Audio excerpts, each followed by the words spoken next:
Hey guys, it's Aaron Farmer here with My Sugar-Free Journey, and we are here for day 13 of our 28-day challenge. And things are going very well, and so excited to see you guys post in the Facebook group how much weight you're losing, how much you're shrinking. If you follow my Instagram this morning, I am under 260 pounds for the first time since high school, maybe. I mean, it's been pretty big for a pretty long time, so that is officially more than 140 pounds lost over the last couple years, and 40 pounds lost so far this year. So I am excited. So today we're going to talk about fiber. What is fiber and why is it important? So it is. It's very important because it appears to be at least part of the solution to the obesity epidemic. So we want to, cut out sugar, cut out carbs, but we also want to have plenty of fiber in our diet. Dietary fiber is found in fruits and vegetables, in grains and legumes, and it's the part of the food that you can't digest. So there are two kinds. You can have soluble fiber, which is fiber that can be dissolved in water, obviously, and insoluble that can't.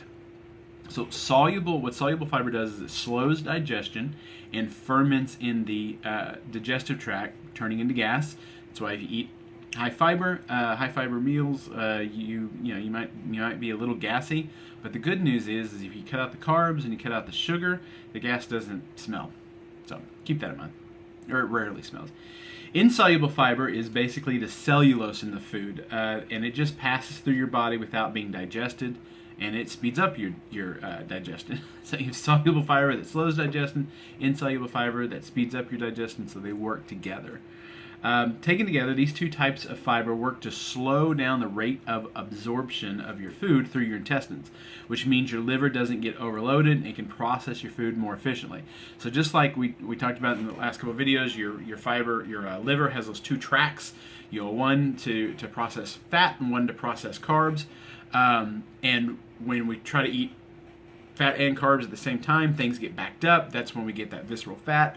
That's when we start gaining weight around our middle. Well, what fiber does is it slows down how fast the glucose or the fat gets to the liver, and so you've got a much easier time moving those things through your liver and having them processed into energy and not turning into abdominal fat. The problem is, so here's the main problem. The problem is that once you start processing food, like the food companies do, not internally, but when a food company, Kraft or whatever, starts processing food, one of the first things they do to it is to remove the fiber, because fiber doesn't freeze well. So if you're trying to package, frozen foods or whatever to get it where it needs to go, it doesn't freeze well with fiber, things get mushy when you start freezing high fiber foods. That's why you can't really freeze vegetables. You freeze a tomato and then thaw it out, and it's just nasty. That's because the fiber doesn't freeze well. It actually, when you freeze something like that, the water in it expands, it breaks the cell walls, and then when you thaw it out, it's just a mushy mess. And so that's why when food companies process food, they take that fiber out. And so once you process a food, you can add more vitamins and minerals back into the food. That's why when we see cereal commercials, they talk about fortified with more vitamins and minerals. That's what they're doing, is they're adding vitamins and minerals that they processed out of the food in order to get it to where it was shelf stable. Now they're adding it back in. But once you take the fiber out of the food, you can't really add it back in. It just doesn't work. So once you process the fiber out of the grain, all that's left is the starch. So and that gets converted quickly into glucose and causes an insulin spike. So if you can imagine a corn kernel, you've got a starch kernel surrounded by insoluble fiber shell. Basically, that's the part of the corn that you can see.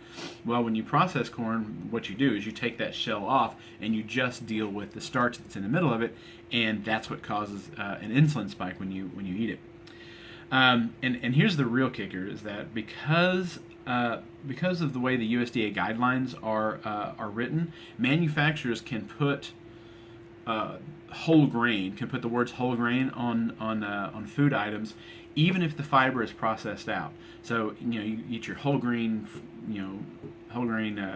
cereal, your whole grain bread, or whatever, and you think you're doing well.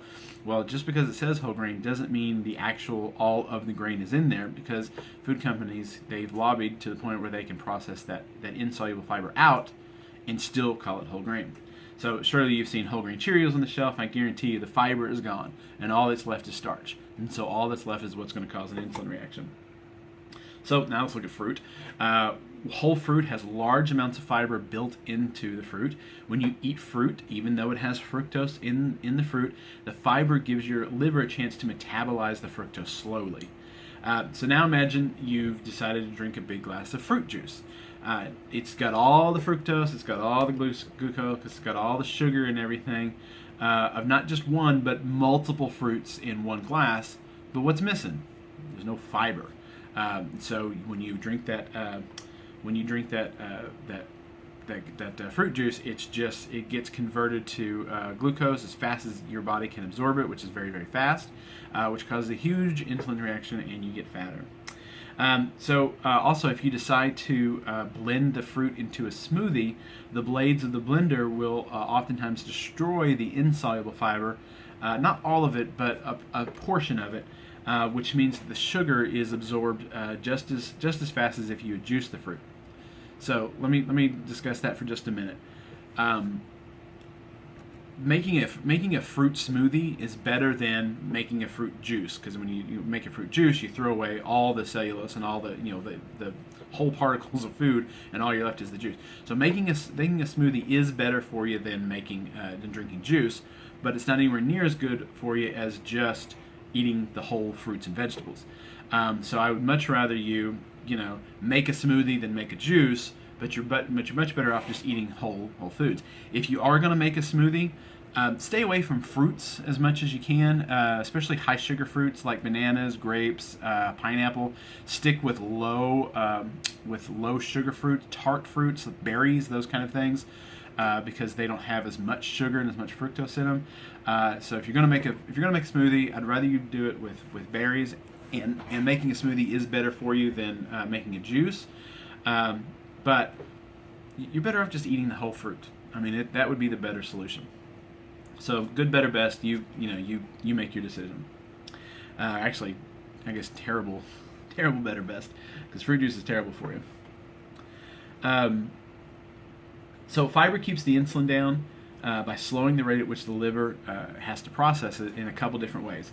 The fiber forms a gelatinous barrier in the intestines, which slows the rate that the nutrients are absorbed into the bloodstream, which again allows the liver to process everything a little more slowly and over a greater period of time. So glucose is absorbed slowly, reducing the amount of insulin needed to deal with it, and fructose is absorbed slowly, which allows the cell's mitochondria to use it for fuel instead of having to shunt it off into fat. That's why eating whole fruit is better than drinking fruit juice. So you eat something that has fructose in it, like you eat an apple. It has fructose in it. It has plenty of fiber in it, though. So the fiber allows your body to absorb that fructose into the body more slowly than if you were drinking it in a juice form. And then your actual cells have a chance to use that fructose for fuel before it gets to the liver and gets converted into fat. So, if it's a small amount of fructose, you're eating a small amount of fruit, it may never get to the liver. Your cell's mitochondria may actually use all that fructose for fuel before it ever gets to the liver, and so it doesn't cause a weight gain. The satiety signal to the brain is triggered by the hormone PYY, which we talked about leptin being the satiety signal. So PYY is the hormone that triggers the leptin to tell you that you're full. It's the hormone PYY that is only triggered when your food is moved about 20 feet through the intestines. So anything that moves your food more quickly through the intestines will cause you to feel full faster. That's what insoluble fiber does. So that insoluble fiber moves things through that. Once food hits the intestines, it moves through quickly because of the high insoluble fiber. Soluble fiber, which is the fiber that is you can dissolve in water, that soluble fiber forms a sticky gel in your stomach, which prevents food from exiting the stomach quickly, making you feel full faster. So once the food is in the stomach, it stays in the stomach longer because of the soluble fiber, but once it moves to the intestines, the insoluble fiber moves it through the intestines more quickly, which enables you to feel full faster. So they both work together, doing different things to make you feel full faster. That's why, again, high fiber meals are excellent for losing weight.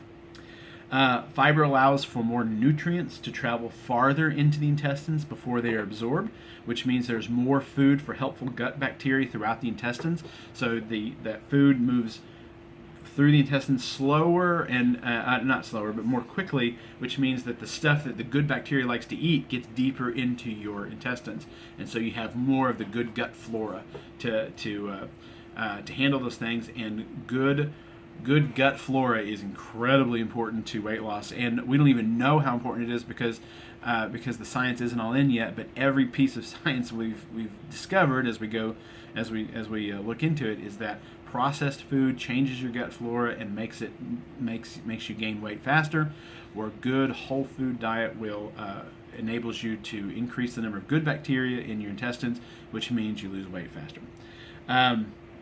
In short, eating a high fiber diet will make you feel full faster, it will keep you feeling full for longer, and will keep you away from the second helpings of dinner, and you will feel full for a much longer time. So definitely, as much as we talk about cutting out the carbs, and that's important, and not eating sugar, and that's important, don't eat the grains, that's important, but in the midst of all the things you're taking out of your diet, what needs to be added back in is fiber. And you don't take fiber supplements or anything like that. Eat whole grain, not whole grain, don't eat whole grain. Eat real foods, real produce, lots of things that come from the earth and are high in fiber. So anyway, this is Aaron with My Sugar-Free Journey. This was day 13, and please join us over on the mysugarfreejourney.com and join the Facebook group so you can follow along with us on our 28-day challenge, and subscribe to the YouTube channel. Make sure you never miss a video. Thanks a lot. We'll talk to you later. Bye-bye.